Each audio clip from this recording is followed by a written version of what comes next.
Well, hello, everyone, and thanks for joining us tonight. So good to see so many people here on our Zoom call. I am Dr. Jody Wenger, and I'm the chair of the Inclusion Committee at Temple Emmanuel. February is JDEM, the Jewish Disability Inclusion Awareness Month.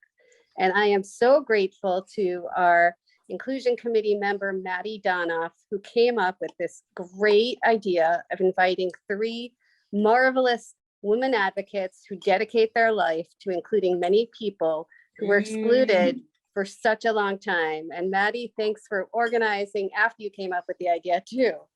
So I'm going to introduce the 3 people. There's more about them on the website. I'll start with Tamar Davis. Since August 2020, she became the CEO of Gateways Access to Jewish Education. She is a parent and a person with a disability. And most impressively, she is the mother and stepmother to 5 different children.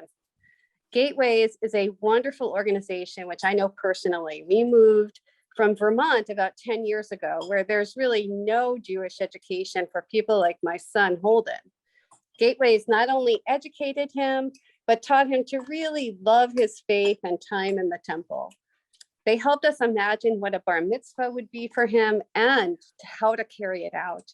And they carry out that incredible miracle every day for lots of different children. So welcome, Tamar. Liz Offen is the director of Yachad New England and another great addition to tonight's panel and a prior member of Temple Emmanuel. So welcome home, Liz. Yachad, Hebrew for inclusion, leads the way in high quality social and recreational programs to young adults with intellectual disabilities and autism, as well as their families.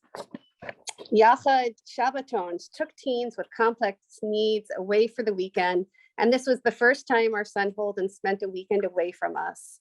He loved those weekends, and it gave us some time to do some fun things with our 2 other children. These past 2 pandemic years have been very challenging for so many families. Personal care attendance, ABA therapy ended for many, as well as in-person Yachad recreational activities. But Yachad very quickly went virtual, offering Zoom gatherings most days and allowing people to connect in a new way. Holden loves his Sunday night at 6 p.m. Zoom gathering and is more connected than ever to this activity. Hi. Finally, I'm so interested in introducing Debbie Flashen. She has an impressive history in the private and public sector and was a senior vice president in investment banking with Lehman Brothers and Morgan Stanley. But Debbie is also a parent to an adult on the autistic spectrum. When he aged out of high school, she just felt that the programs offered were just not the right fit. So in her spare time, she created a program called 3L that would fit his needs. I have no connection to 3L yet, but I'm really looking forward to learning more as our family begins to think about life after high school for our son Holden. So thank you for joining us.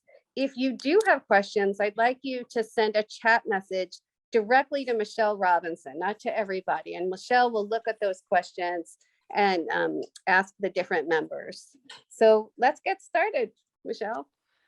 Jody, thank you so much. And thank you for your leadership of our inclusion community. It is through the holy work of your hands that we are able not only to have this event, but to see and support all of our members in being able to be a completely beautiful part of our community and for our community to be able to be lifted through love for each other.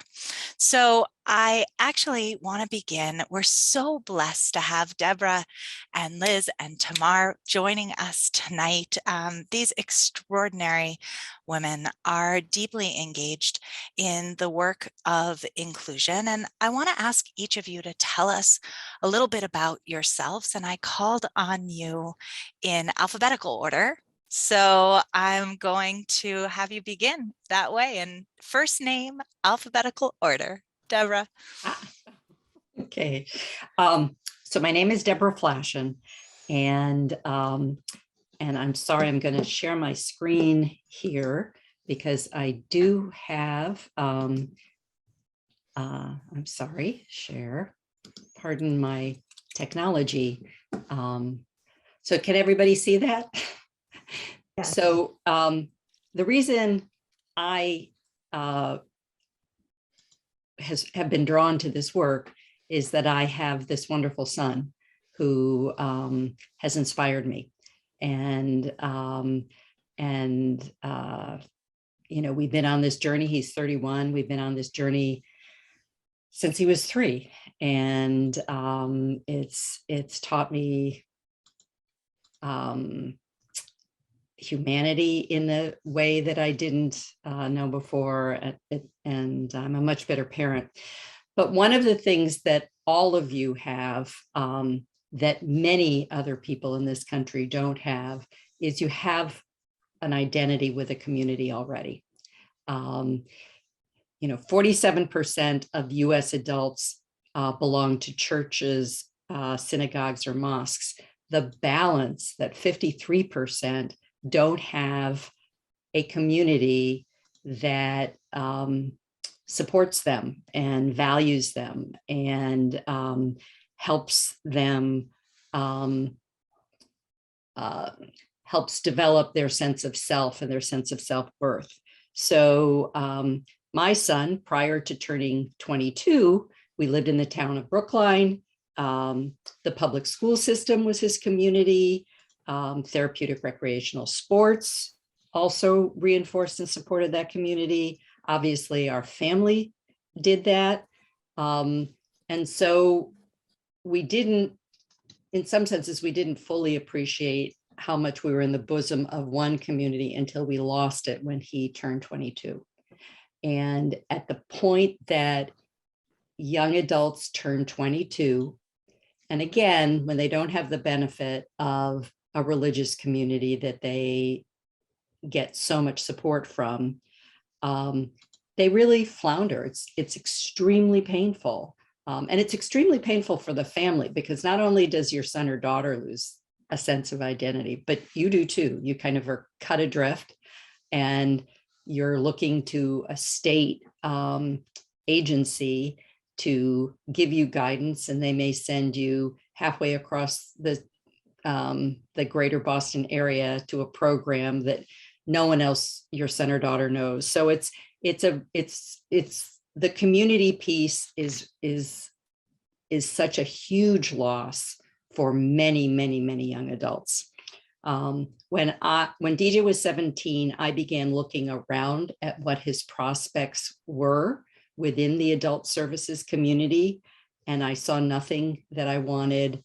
I saw no programs that I felt would support his growth and his dreams and his ability to live a meaningful life.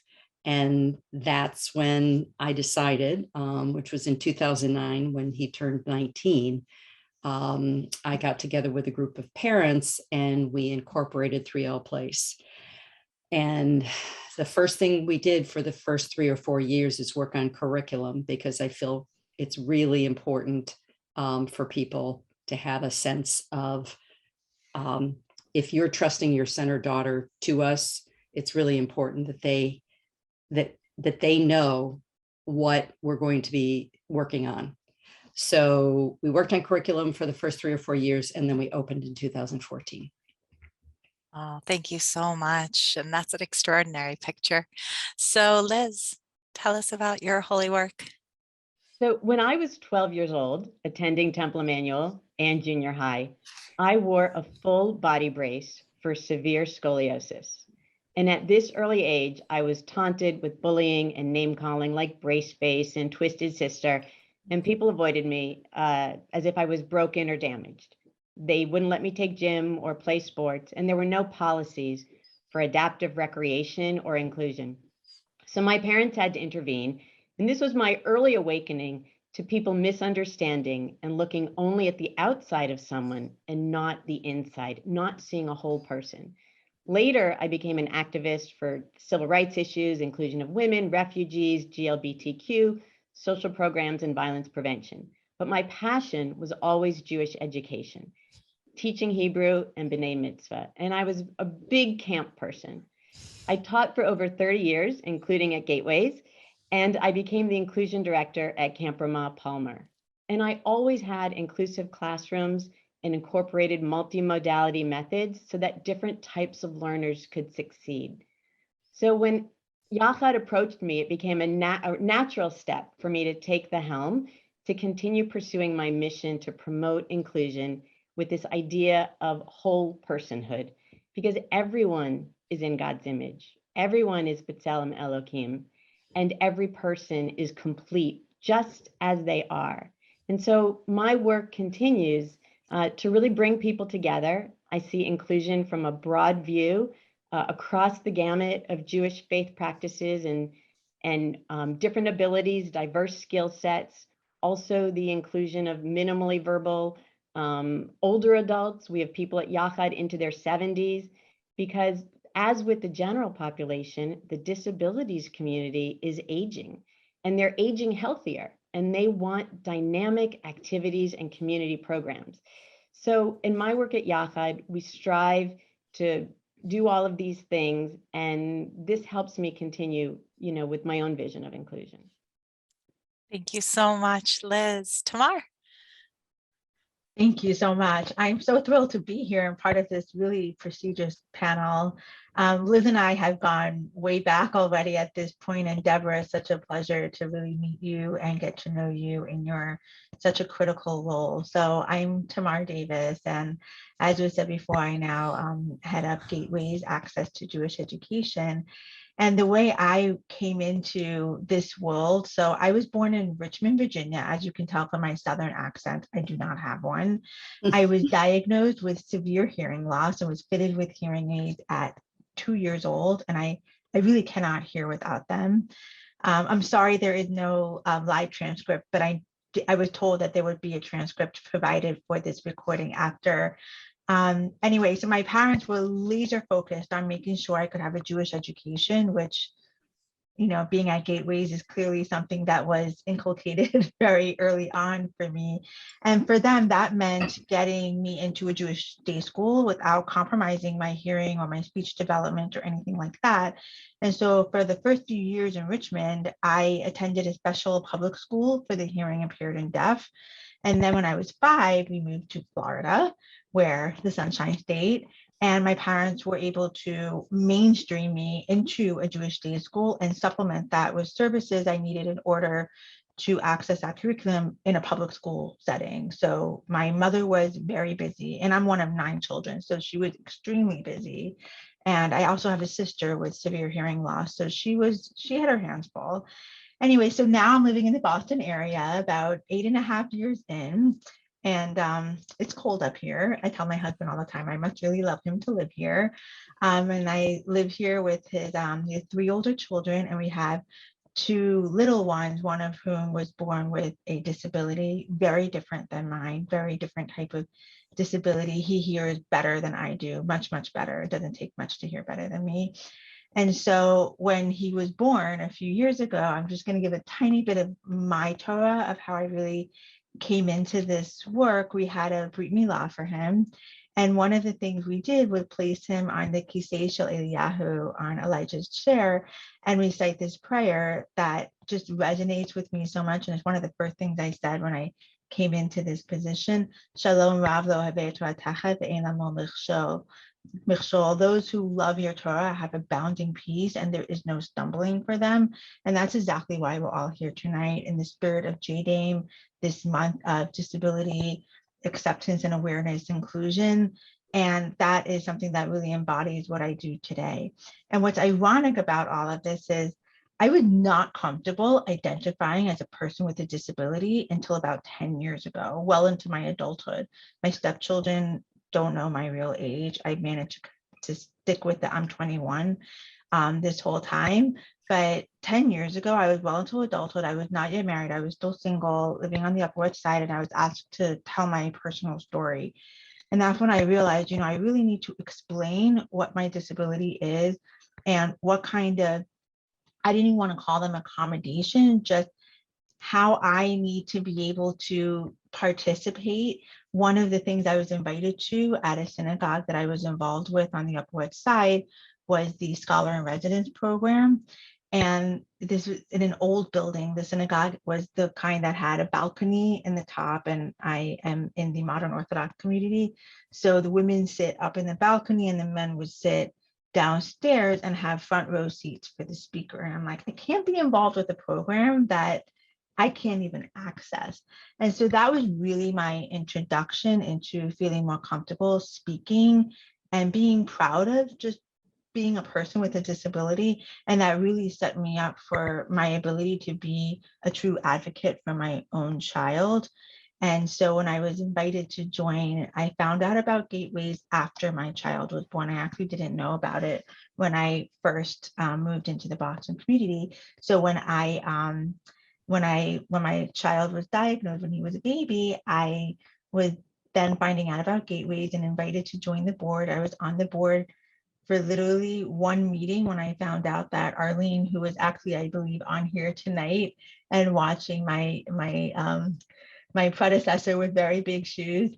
And Arlene Rems is the founding director of Gateways, and they asked me to join the board. And that's when I found out she was retiring. And I had no idea. And I was very happy in my current role.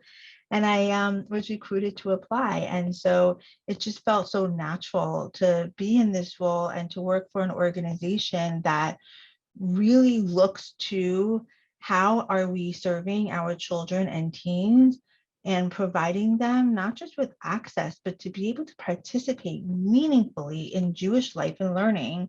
And again, that just speaks to the whole message of why we're here tonight. So thank you. Oh, so beautiful. And because we went alphabetical by first name, this time I'm going to go alphabetical by last name, which means you're up again to tell us about Gateways, to tell us about your organization and what demographic it serves, what's its holy work. Absolutely. So Gateways really focuses on children starting around age 5 is generally when we start, although we do partner with preschools and early learning centers in terms of working with educators who really serve children and teens of all ages, like 0 through 18. In terms of professional development, how to set up your educational setting for success. We also, for children who need services who are in the Jewish day school, and unlike me and my mother who had to just shepherd me back and forth in between and figure it out, and she did not have a full-time job working outside of the home here, and it's quite incredible. And I say it's quite incredible because I came into this organization where this was established, that we provide therapists in the Jewish day school to actually provide services on site.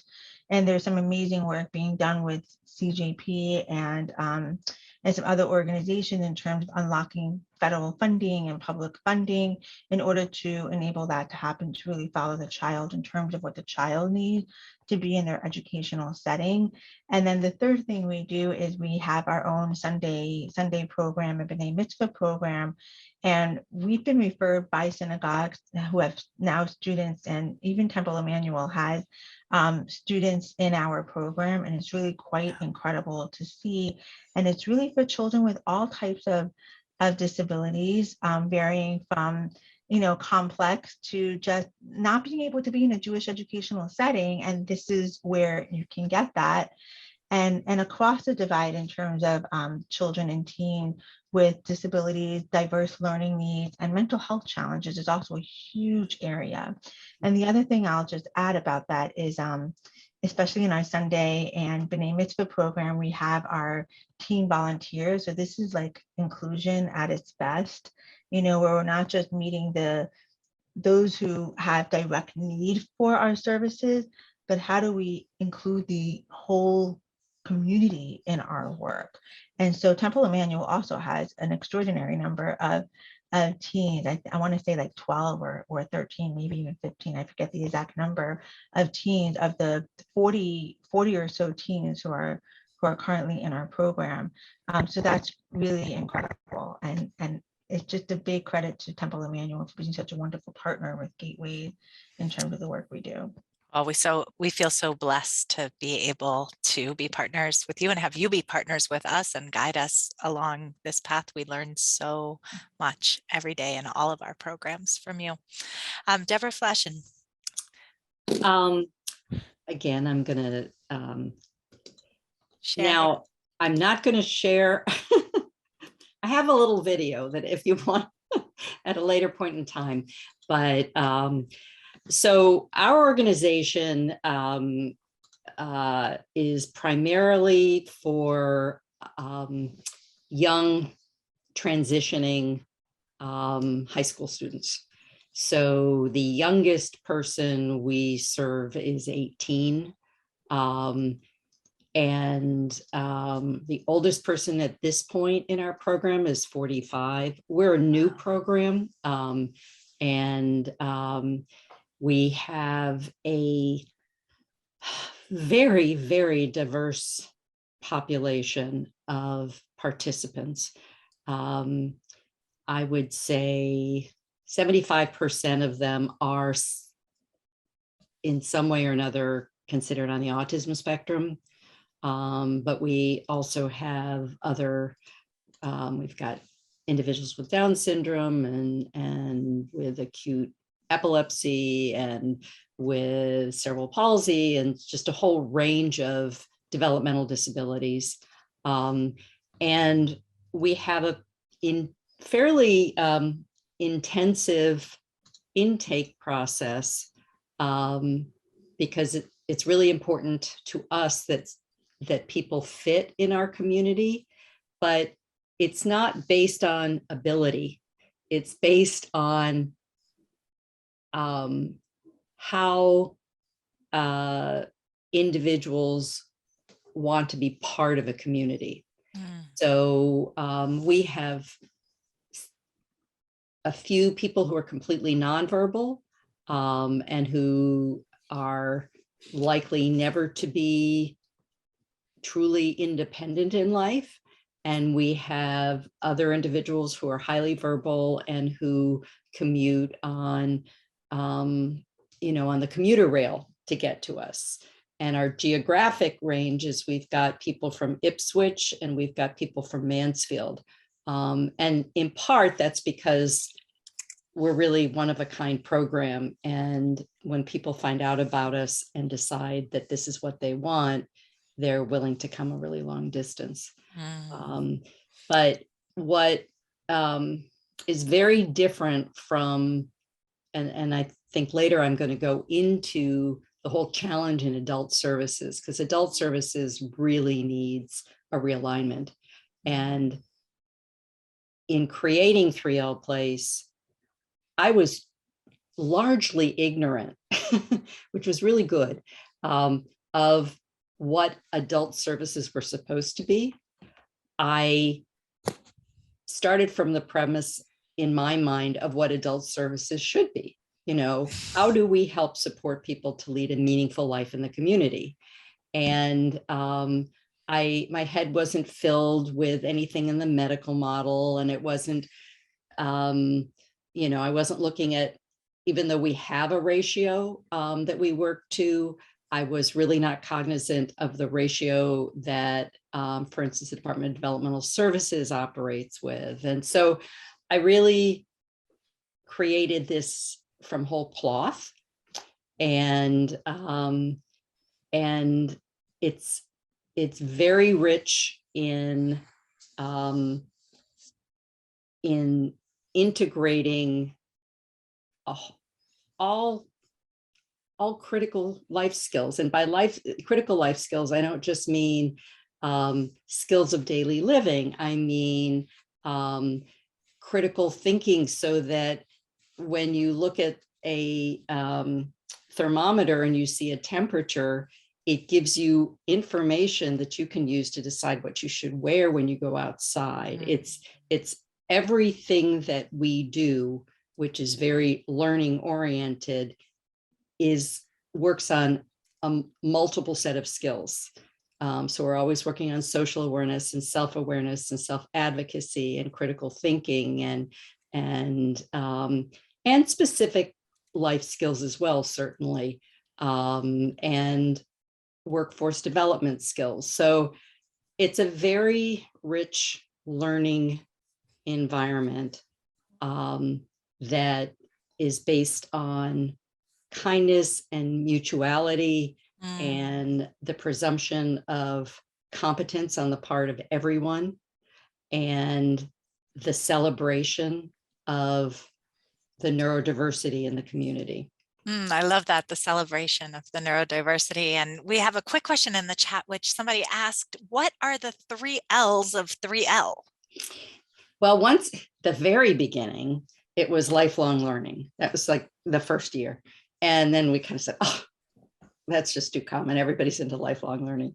So I actually was working with a person who was giving me some free strategic planning and so support. And so we kind of, our business, if you say, is kind of, there are 3 pillars. So we have the learning component, and we invest a tremendous, I mean, the curriculum project, I raised $500,000 for the curriculum project. We had 4 different universities. We had 30 different either clinicians or academicians or educators involved in creating this curricular guidance on how you live a meaningful life. And so that was what we started with, and that guides us to this day.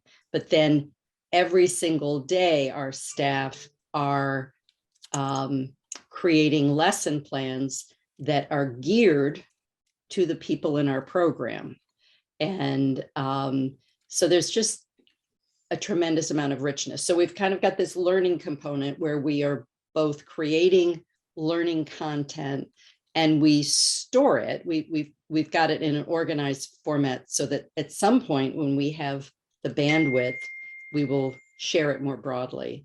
And then the living component is really our operations at 3L Place, which is kind of our lab.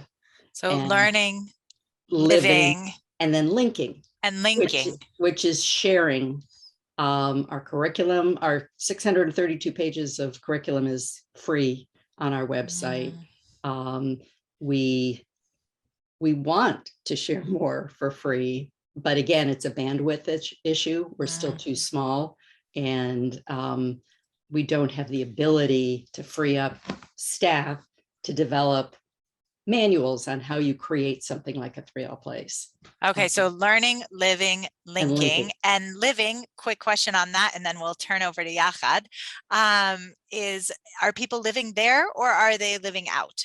They are living out. They're living out. At the very beginning, we actually tried having a dormitory, and that, and again, you know, there are pluses and minuses of being ignorant when you start something. The cost structure that we had established couldn't begin to support the kind of supports you need when you have people 24/7. Right. So wherever they are 24/7, they're gaining the benefits of that learning and linking throughout their life. Beautiful. Right. Yeah. I mean, so we're kind of a day and weekend program. And an evening program. I mean, we do some work in the evening. I mean, again, the last 2 years have been really an aberration, but we, you know, so for my son, for instance, he lives 3 blocks away from 3L Place in his own apartment with caregivers. Wow, beautiful. Yeah. Okay, Liz, tell us about Yachad. Tell us about Yachad as an organization. Tell us how you practice the work of inclusion and what demographic it serves. So as I mentioned before, I'm super passionate about Jewish programming, especially experiential learning, which is things like camping, hands-on activities, relational programs, and I especially love team building and things that we do in groups. So Yachad brings together all of these elements of what I value most. And I've been there since 2012 as the director. Yachad is also known as the National Jewish Council for Disabilities, and we are a division of the Orthodox Union. And I'm very proud of our ability to help so many in the local Jewish community. And as I mentioned, across all the different faith, practices within the Jewish community. And we have non-Jewish participants as well. We serve people, children, adults, from early childhood through adults, as I mentioned, in their 70s. And we offer meaningful programs and vital services for the lifespan. So we have daily activities in our beautiful community center in Brookline. And since the pandemic, we also hold virtual programs as well. And we've begun now to experiment with hybrid activities. So some in person and some on Zoom simultaneously. And the kinds of programs we do, everything from art and music classes, drama, Torah study. We have game nights, movement classes. We're opening a lounge, a youth lounge within our campus, within our building. And we also provide really important, vital services, which include one-on-one support groups, counseling, meditation, mindfulness, parent support. And we spend a lot of time with referral assistance and transition planning. Yafa Garber-Tillis, who's a member of the Temple Emmanuel community, manages our whole community support programming. So shout out to Yafa. And we really try to meet people where they're at. We don't try to do everything. We refer to our colleagues in the community and try to make the best recommendations that we can. So we also know what we don't do. But among the things that we do is we also have things like a bowling league, which is called the Matzah Bowl team. We have special holiday events because we're Jewish. So when it's not a pandemic, we have food and we eat and we have fun, right? We used to always say Yachad's the fun group. In the summer, Yafa, you're welcome. In the summer, Yachad runs 27 summer camp programs. So within Morasha, Moshava, Lavi, Shoshanim, we run Yachad programs. And it's, again, all different models, vocational, social, overnight, for different age groups. Locally, in the summer, we started in the pandemic, and we are continuing a program called Backyard Buddies, where we visit people at home, and we have more one-to-one or two-to-one support, where we come to you because not everyone can come to Brookline, and we understand that. And our participants geographically are across the eastern part of Massachusetts and also down to Providence. The other thing we like to do in the summer or whenever the weather's better is we like to go kayaking, rock climbing. We want to be active as much as we can be out in the community. That's where we want to be. We take people to the Red Sox. We go to the theater. We love to go by the T down to, concerts. And an important part of our community. So I like to say that we serve individuals with disabilities, we serve their families, but the third rail are our volunteers. And Tamar mentioned the wonderful volunteers and the teens that Gateway has. We have Yachad clubs at Maimonides, Gan Academy, Yeshiva or Yisrael, and the new program we're launching at Beis Yaakov. And these are teen ambassadors. They promote inclusion within their own communities, and they try to support neurodiversity within their school. And they come to us at Yachad as volunteers. And this is an area of growth for us because in the pandemic, we couldn't be in the schools. We also go on college campuses and, we promote the mission of inclusion there. But again, we couldn't do that in the pandemic. So typically, we would also be working with what I call the third rail, which are these community volunteers. And we love our volunteer corps. So this is something where we're going to be moving more and more in the future, but that's an important part of the demographic that we serve. Beautiful. And so speaking of that demographic, can you share with us what is the work of inclusion? How does one practice inclusion? How do you practice inclusion? And what are you most proud of? I am proud of our beautiful Yachad Community Center, certainly, which we opened in 2018. And that in of itself is a testament to inclusion because we were invited into the heart when Kehelet Israel was redesigning their building to become a multi-organizational, multi-generational campus.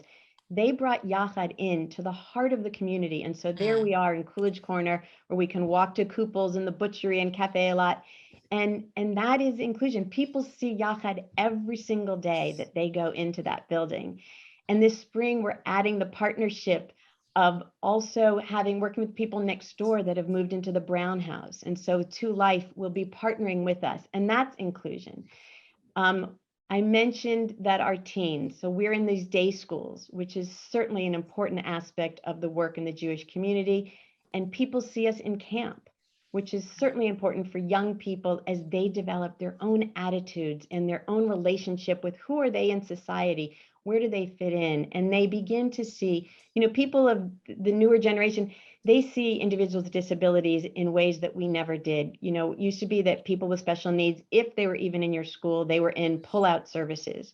It's not like that anymore. And so they have a very meaningful, deep, very true relationship with our participants. I would also say, for us, inclusion is about bringing Judaism to the disabilities community. So I'll give you an example. Not long ago, a Yachad member lost her grandfather, whom she was living with, and she didn't belong to a synagogue. And we had a Shiva on Zoom where 45 members of the Yachad community came together to support her and to encourage her and to tell her that they were there for her.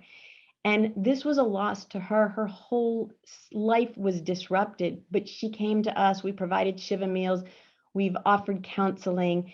And so even just the fact of bringing Judaism to people who wouldn't otherwise have that, that's also inclusion. Inclusion sometimes is when people with disabilities are on their own among their peer group, but they're getting to do what other people are doing. And inclusion is sometimes bringing people with and without disabilities together. I think what I don't want to happen with the definition of inclusion is for it to be co-opted. Inclusion has morphed into a lot of other things that doesn't include disabilities. So I'm a strong advocate that when we talk about inclusion, that as much as there's a lot of people on the margins, that we continue to remember what I consider the invisible population, which are people with intellectual and developmental disabilities.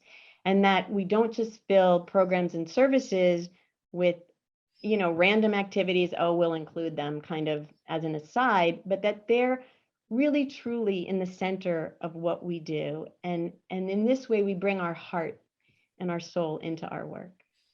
Well, Liz, thank you so much. That's just beautiful. Tamar, same question. How do you practice inclusion and what are you most proud of? Thank you. So I think that I shared a little bit in terms of how we have our teen volunteer program and what we do there and how we really incorporate what we do in the Jewish educational setting where we find any child. So when we talk about Jewish day schools and we have our Slivka inclusion program, our inclusion initiative, where we really work with schools and learning how to provide an education to students who may not have otherwise been able to attend that day school, providing extra supports to enable that to happen. So we see inclusion in different ways. When you talk about what I'm most proud of, I have to say that I started in this role in the middle of the pandemic. Like I applied for the position just before the pandemic started, and all of my interviews were on Zoom. And that was just how I began in August 2020. And it was incredible to see how the organization had pivoted to a remote work environment, but still working on how to provide Jewish education, even from a remote standpoint, for our Sunday and B'nai Mitzvah program, and also in our day schools where it was cohorts and it was just a different world even 1 year ago. And our day school therapists were still just in the front row, in the trenches and in the schools, and no one was vaccinated yet. And people were just doing that because that's what Jewish education is up here. It's literally up there in terms of the deep values that we hold in terms of meaningful Jewish life and learning.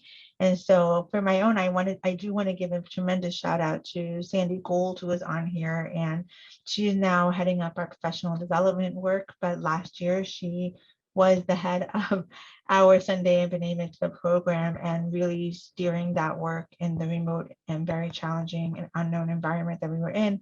And we also have Tali Cohen-Karras, who recently started, she had worked with Gateway years ago, that recently started with us again, and she is now heading our Sunday B'nai Mitzvah program and also works very deeply with, we partner with an organization called Understanding Our Differences, where it's really about disability awareness with children and really looking, when we look at the entire ecosystem around a child and where does that child have inputs or outputs or however that looks like, the kids in the classroom are part of that. And that's really another very important and critical piece that I just have a lot of pride in. So thank you for letting me share a couple of those points. Thank you. I could say so much more, but yes, well, and I've got more questions for you, so we'll get there. Deborah, if you'll share with us, how do you practice inclusion? What are you most proud of? I mean, I think both Tamar and Liz describe their programs, their activities, their communities in terms of, I don't think we think about it as inclusion. I think we think about it as sharing a value system and encouraging, within our small community of 3L Place, which is really only about 20 people in total at this point, we share a value system, and we value kindness, we value respect for the individual, we value self-advocacy, and everything we do reinforces that value system. In addition, however, as I think Liz did a good job of describing, you've got this safe place, but then you extend and you reach beyond. And for instance, out of the 6 hours that we have our members, we call our participants members, with us each day, 2.5 of those hours are out in the community. Except during the last 2 years. So we are avid hikers. We do arrange 2 summer trips each year. Where we stay overnight 2 nights, and then we also have a 1-night camping trip. We go swimming in Walden.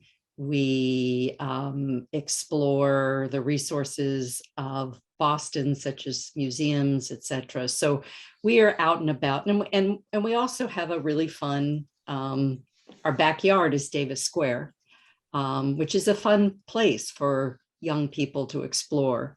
So, so I really agree that at the same time that you're developing a value system of mutuality and respect and kindness, and celebrating who we are, you're also bringing people in from the community, as well as going out into the community proudly, and we wear t-shirts or hats that say we are 3L Place. So I think the other thing that I'm really proud of is that we make mistakes all the time and we learn from them. It's really, what we're doing in some senses is creating some best practices in the adult world, because the adult world really needs some major changes. And we try things, we experiment, we're creative, and some things work and some things work partly and some things don't. And so we kind of always pick ourselves back up and say, all right, what are we going to do different? So anyway.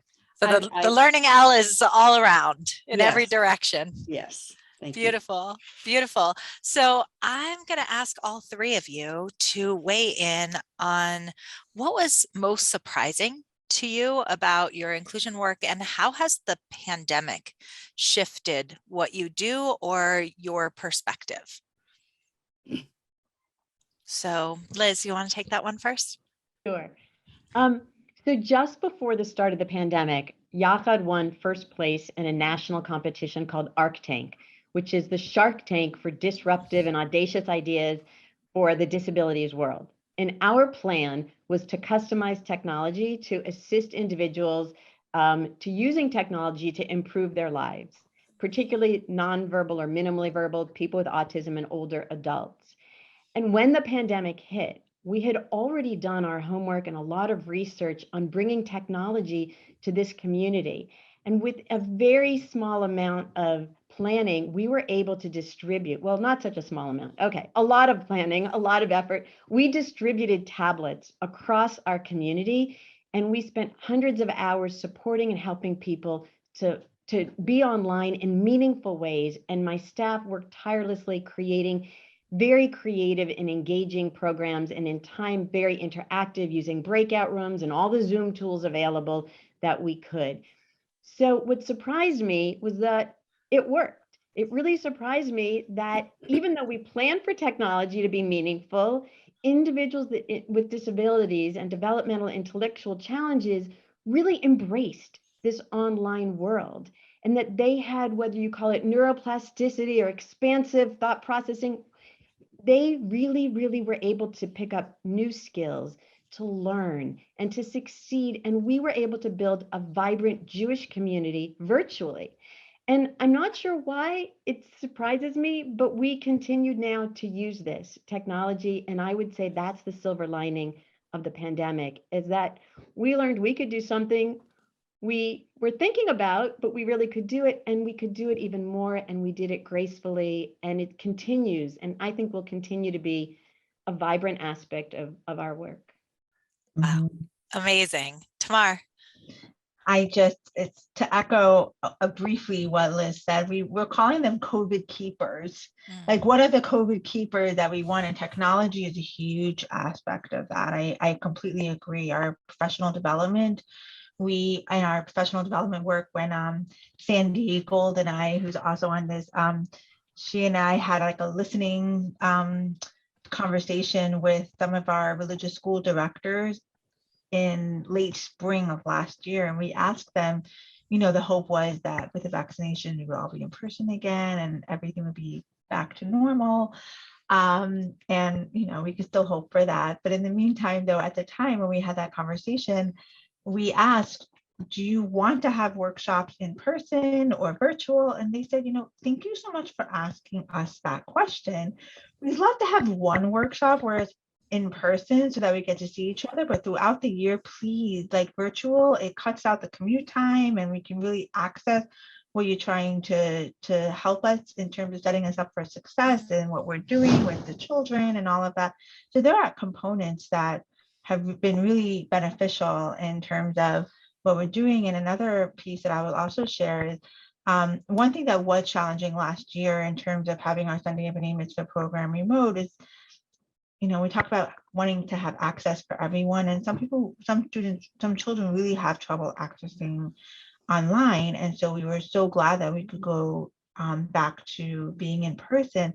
At the same time, there were some students who were kind of outside the greater Boston area who were able to access what we did because we offered remote, and we still are offering some of what we do in a remote setting because that's the way these children can access. And so that's just a bonus that we want to keep if we're going to have one of our COVID keepers. Wow. Thank you, Tamar. Deborah. Yeah, I wasn't thinking there. I agree. COVID has kind of taught the world that with the technology that we now have, we should really think about continuing to mix it up because there's some very significant gains, especially when people don't have transportation readily available, which a lot of adults don't. and so, but for me, again, the biggest surprise to my inclusion work was discovering the very significant limitations of the adult services world. And I've spent an enormous amount of time in the last 5 years alternately hitting my head against the DDS wall, but also making some successes. But it's hard.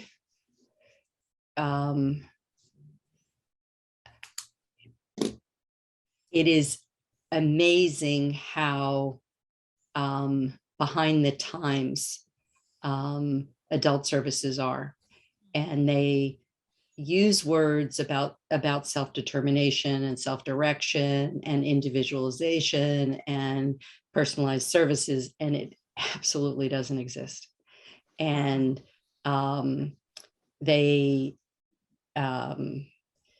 so I think for me, what, again, I was naive when I went into this, and I didn't fully understand how hard it would be, but it's been the difficulty of starting a program with really a carryover of a lot of the same principles that younger kids enjoy in school, which is more individualized educational programming, right, and being included and having a voice.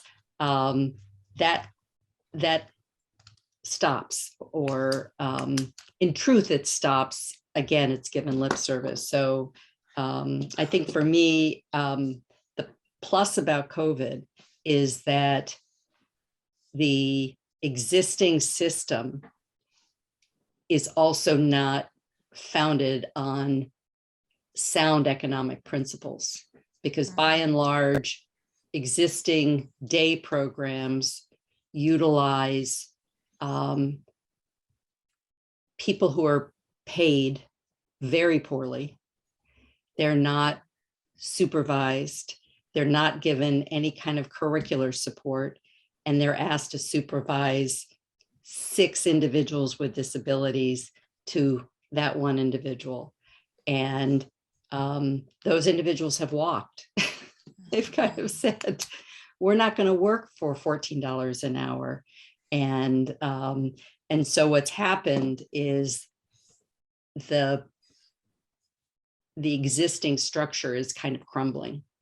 And so there are a lot of families that are left with, there are families who were getting supports, even if I might suggest many of the supports were inadequate, that no longer get any support.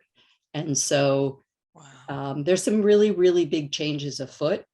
Yep. And I, for one, am very happy because it's going to accelerate change, but it's a very disruptive time right now to be a family in transition. It's a really hard time. So, and I started this process just with, blissful optimism, and I've learned a lot along the way. I hate to be Deborah, no, actually, I want to seize on that, because thank you for that very clear-eyed and very sober picture of what is still left. Because I want to say to you, we all think about inclusion, that we've come so far. I mean, the story that Liz and Tamar both told about your childhoods and what that looked like years ago. And we see what Yachad and what Gateways are doing today. And I want to ask each of you, in that kind of global picture of how far we've come, what is our unfinished work? And Deborah, the work of 3L, it really starts us off with that. What's your unfinished work? What's our unfinished work? Well, I mean, I am again, I really have spent an enormous amount of time and effort talking to DDS. My son and I are currently suing DDS. I'm a major force in an organization called MA21 that brings together the ARC and Mass Families for Change, and there are about 8 different organizations that address this cohort of people, and we're finally really getting organized and pushing. Ironically, the state of Massachusetts has one of the most progressive laws, and it's being called the Real Lives Law, and it's being completely ignored by DDS. So we will ultimately, I mean, I'm confident because we're just not going to give up. And so Deborah, I want to seize on that. And there's a question from Ziva in the chat about, what are the particular changes that are afoot on the way? And I want to give you the beginning of that, and then turn the question about the unfinished work over to Liz and Tamar as well. And I also just want to name that we're almost at 9 o'clock. We're not going to end at 9 o'clock. We're having such a good conversation. We're going to keep going for a few more minutes longer. So please. So the way, and I'm sorry, I'm just kind of struggling how to describe this in a couple of minutes. The way in which adult services are currently organized is, and again, my business background, it's kind of a B2B business. You've got the Department of Developmental Services that contracts with all of these not-for-profits who then run these programs. And the economic basis for running these programs is built upon cheap labor. It's just really built upon cheap labor. And it's just not sustainable. So one change is the living wage. Well, the living wage, but the other problem is that there are scarce resources. So you're always going to hit a resource scarcity. But what's also happening is something called self-direction, where it's like a business to consumer, which is what DDS is fighting. They don't want to do business to consumer because it's a lot more work for them. But it gives the individual family a budget. And then the family chooses how to spend that money. They can hire employees, but they could also, 3L Place is a contractor. I mean, we provide a service that a family can say, I'm going to spend, 9/10 of my budget here, and then I'm going to keep 1/10 of my budget to pay for activities through Yahad or through, other things that are meaningful to that person. So it gives the individual power over their own budget. But imagine when you've got a B2B business where you're DDS and you've maybe got 25 large agencies that you're dealing with versus the agency and like 9,000. But people do it. I mean, businesses do it. It can happen, but it's a major shift. So shifting the economic model. Shifting the economic and the service model, the service delivery model. Great. But in a way that supports individual choice and voice. So it's again, we have the law that supports it. We just don't have the will. Thank you, Deborah. Thank you. Tamar and Liz, what's your unfinished work here? Liz, do you want to go first? Okay. So there's so much more we could all be doing, but we need to recover from the trauma of the pandemic. It's upended our lives. Deborah spoke so beautifully about that, and Tamar as well. it's disrupted the opportunity to be together. We have to rebuild community and see what that's like. And we have to be very deliberate and be sure to include those on the margins. And we have to make our activities accessible. We had come very far. Every synagogue had an inclusion committee. I'm not sure they've survived the pandemic. We need to make sure that we didn't lose ground and that we also move forward. And it's essential that we remember to include those who cannot speak for themselves and listen to those who can but aren't being heard. We need to also bring in, our families and as participants in planning these things, as well as individuals themselves. Nothing about us without us. That's a phrase, nothing about us without us. That means including people with disabilities in being the voices and the decision makers. I think that our unfinished business is also to celebrate. Let's not forget to celebrate what we've learned, where we're at, things that are working, but to really continue to amplify those voices and the needs of the community. And I'd say that there's two questions. There's always more, but two questions that we really have to ask each time. Is this accessible? Is it accessible? And how are we defining access? And whom did we leave out? And if we ask those two questions every time, we will be more inclusive. Wow. Powerful. Beautiful. Thank you, Liz. Tamar. I love that. And I want to build on what Liz said, because one of the things I was thinking about with unfinished work is, I know Temple Emmanuel has a very robust and vibrant inclusion committee, which I am so grateful for. And I know that's what's making this panel possible. And one of the things that I want to pose to the over 50 people who joined tonight, and I know that there were others who registered who will see this recording and all of that, what are the questions we're asking ourselves on the theme of what Liz started with the question? How are we being kind and considerate to others? Are we creating a community of belonging? That is a big one. And how are we are each responsible for each other, right? And how are we showing that? Like, how are we looking about our physical spaces, at our virtual spaces, and making them accessible to everyone? What kind of training and support are we providing to our synagogue greeters and ushers, our staff, our lay leaders, our educators, everybody who is part of the community? How are we supporting ourselves and educating ourselves to be ambassadors of inclusion?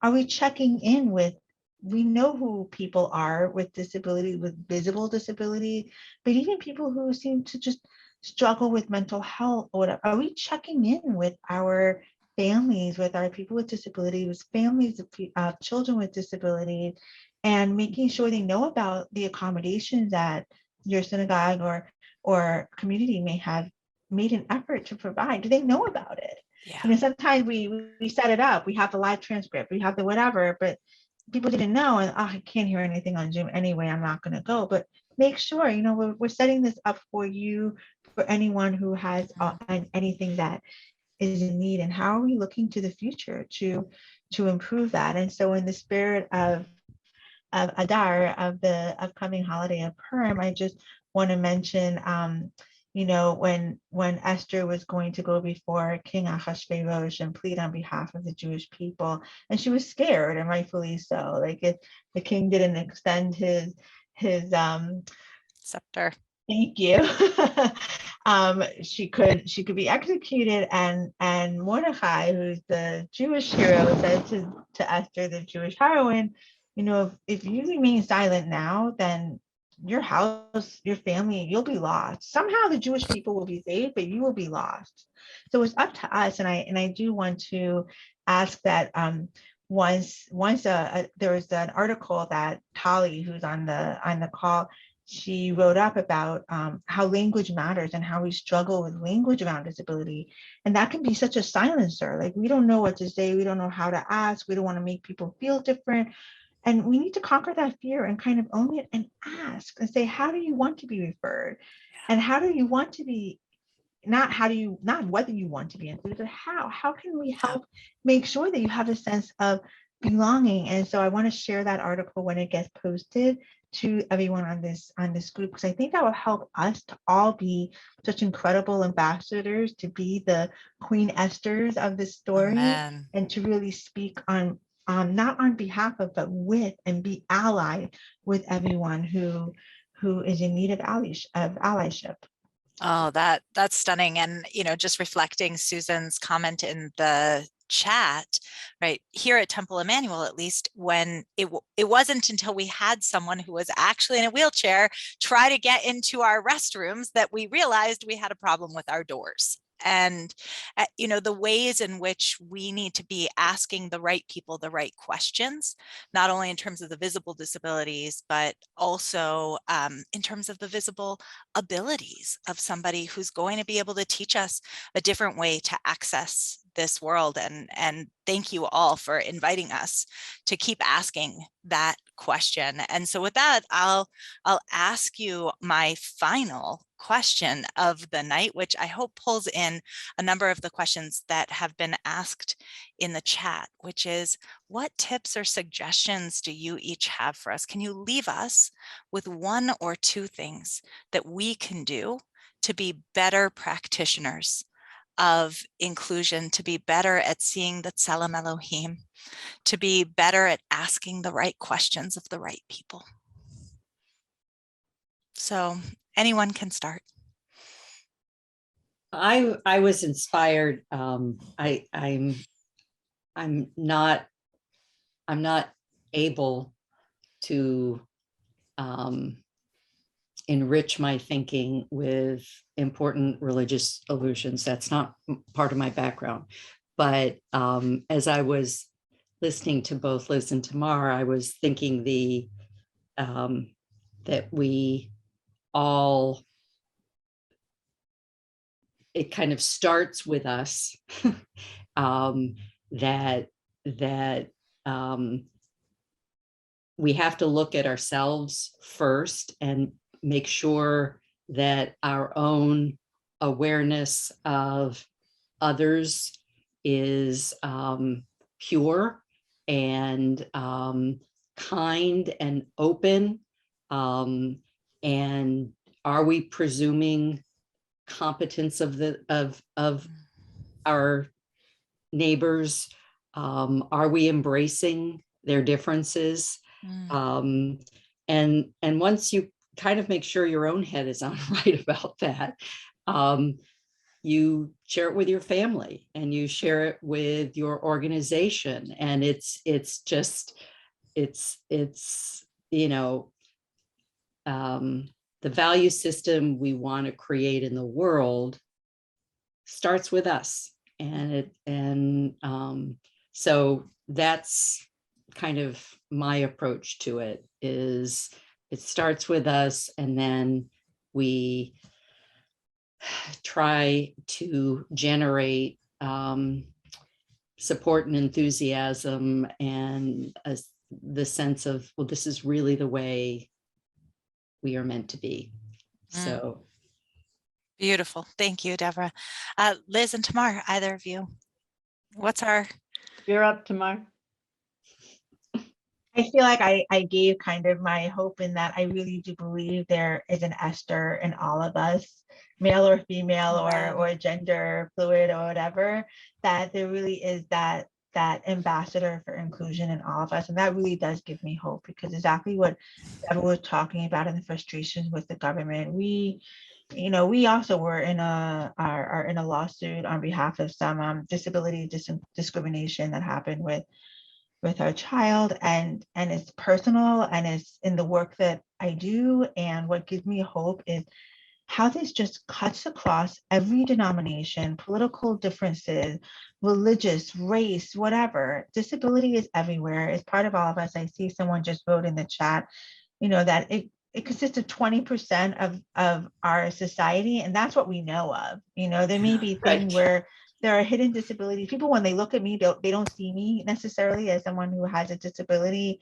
And And when I see the staff, the board members, the volunteers on our committee, and then I partner with organizations like Yachad, and I look forward to partnering in some way with you, Deborah, with 3L, and with all the organizations out there. Our hearts are in this, our blood, our sweat, our tears. And then we have a synagogue, so where you have over 50 people, and we need to get hundreds more in the door, and we just have to be these ambassadors, and that's what gives me hope. It's just we Amen. can't be afraid to speak. Amen. Amen. More Esthers. Liz. So that's a tough final line there to follow, Tamar. I gave tips before about asking those two important questions. I would say what gives me hope is our Yachad families, our participants, our teens give me hope. When a parent sends me a video of their child on a Yachad Zoom program, or I come and observe the cooking class and see everybody busy learning to chop and mix, I have hope. Every Monday when 25 Yachad members go bowling at Boston Bowl, and in the heart of Dorchester, people in the other bowling leagues come over and cheer them on and give them high fives. I have hope, and I can't wait to go back and bring people to art museums and kayaking and on the T for field trips, because we need to emerge from this pandemic, and we need to really recognize that people have been traumatized, and we have to have time for healing and to rebuild, but to build stronger. So I think my hope is for those who have been left out, that when we do return in a more traditional way, call it, in person, that they will find their place within the broader Jewish community, and that they will be welcomed with open arms. We need to look around, be welcoming to everyone. Oh, amen. And to all of the cry for us to step up as Esthers in the world, I want to add also to be able to embrace a teaching from our Parsha this week, that we all, everyone should be able to make these garments, sacred, beautiful garments for Aaron, the high priest. And our Parsha says, lichvod uletiferet, for honor and for glory. And when we join together and we say that we're engaged in a project that is about the very essence of what we wear on our hearts and on our sleeves, that we then can be part of the project of kavod, of honor, of respect, and tiferet, of glory. And the next line from our Parsha continues that it should be that project is done by kol chochmei lev, by all of those who are wise of heart. And I just want to say tonight, Deborah and Liz and Tamar, I feel in the presence of chochmei lev, of those who are wise of heart. Thank you for guiding us in this never-ending project of seeing the glory and the honor of those who we have the blessing to build our world together with. And thank you for making our world a better place every single day. So deeply grateful to each of you. That will conclude the formal part of our program for tonight. There are a couple of personal questions that people have asked in the chat. So I'm going to invite those personal questions. If you'd like to direct them via chat to the particular person you had wanted to ask, they'll stick around for a moment or two to answer a few of those. And also just anyone who wants to say hi. Just here, there are a lot of wonderful community members here tonight, just joyously engaging with each other. So we just want to take a moment now here at the end and say, hi, hello, good night. It was a blessing to learn with you. Thank you, our wise and gracious leaders. It is just such a gift to share this evening and this world with you. Laila tov lekulam. Thank you so much. Thank you so much. I also wanted to say just a heartfelt thank you to Liz, Tamar, and Deborah. I in my head I have Betzela Elohim. Is it accessible? Who did we leave out? Never about us, without us. We are each responsible to each other, and I'm so inspired to move forward. Our next inclusion event, believe it or not, is going to be a comedian. I just felt like we needed to have some fun. And so look for Pam Schuler, who will be coming in the next couple of months, and we'll Oh, advertise she's it. wonderful. Yeah, we'll advertise it in all of our Temple Emmanuel ways. But again, thank you so much to everyone. Thanks. Thank you, Thank Jody, you. and thank you Thank to our you. inclusion committee. Thank you. Thank you. Beautiful evening. Thank you. Thanks. Thank you all. Thank you, Michelle. And Maddie Donna for bringing us all together in the Yeah. first place. God Thank bless. you, Michelle. Thank you, Okay, Maddie. Thank you. Thank you all for being there tonight. Thank you. Thanks. Good night, Lila Tov. Lila Tov. Thank you. Stay well, everyone. Bye. Bye. Lila Tov. Rabbi Robinson, did you say someone had a question for one of us? I just wanted to make Yes, sure. there was one personal question in the chat. So I was going to invite Susan to reach out, or sorry, Sally to reach out to Deborah. If Sally's still here, you can reach out directly to Deborah to answer your question. Hi, Sally. But she's not here. So Oh, okay. Okay. Okay. didn't stick around. So maybe afterwards, Caitlin can pull her email address Sure. and she- connect you so that you can answer her personal question that she Yep. had. And she can share my email address for sure. Great. Thank you so much for including me. I have to read Thank you. about This the was story of wonderful. Esther.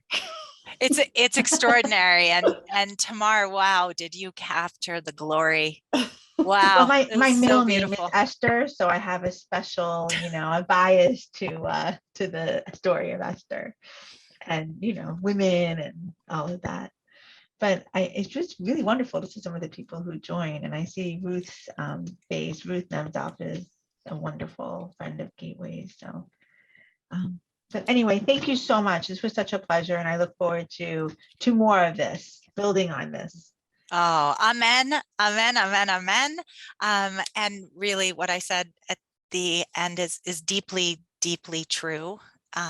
Each of you were so wise and so giving and just so articulate in helping to express both the need, what we really desperately need, and how amazingly our community is responding. And I left tonight feeling really hopeful about our future thanks to you. So thank you all. Thank You all you. for Thank hosting. you. And Shabbat Okay. Shalom. Good night. Good night, everyone. Shabbat shalom. Yes. Shabbat Shalom. And Ruth, I don't see your face, but it's so wonderful to see you here on this call. We're deeply grateful to be in your presence, my dear friend. All right, everyone. Jody, God bless. Thank you, thank you, thank you. An early Shabbat Shalom to everyone. And Lila Tov, Lekulam. Thanks, Lila Caitlin. Tov.